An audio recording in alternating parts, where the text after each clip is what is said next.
یہ آپ کو بتائیں کہ گزشتہ روز تیل کی عالمی قیمتوں میں اضافے کے بعد آج قازقستان سے سپلائی کی بحالی کے اشاروں کے ساتھ خام تیل کی قیمتوں میں کمی واقع ہوئی ہے۔ اسی حوالے سے مزید تفصیلات جانتے ہیں نمائندہ 5 نیوز راہیل نواز سواتی سے۔ جی راہیل، بتائیے گا کیا تفصیلات ہیں؟ جی، تفصیلات اس کی کچھ اس طرح سے ہیں۔ عالمی منڈی میں خام تیل کی قیمتوں میں گزشتہ روز کے 2.7% کے اضافے کے بعد آج کمی واقع ہوئی ہے، جس کی بڑی وجہ قازقستان سے پیداوار کی بحالی کی خبر ہے، اور برنٹ خام تیل کے فیوچرز $65.15 فی بیرل اور امریکی ویسٹ ٹیکساس انٹرمیڈیٹ جسے ہم مختصراً WTI کہتے ہیں $60.28 فی بیرل پر ٹریڈ ہو رہے ہیں۔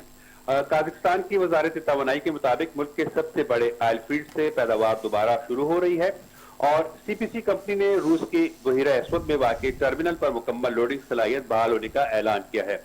اگرچہ پیداوار کی سطح تاحال محدود ہے، اور دوسری جانب امریکہ میں شدید سرد موسم کے باعث پیداوار متاثر ہوئی ہے۔ خلیج میکسیکو کی ریفائنریز کو بھی مشکلات کا سامنا ہے، جس سے ایندھن کی فراہمی میں خلل کے خدشات پیدا ہو گئے ہیں۔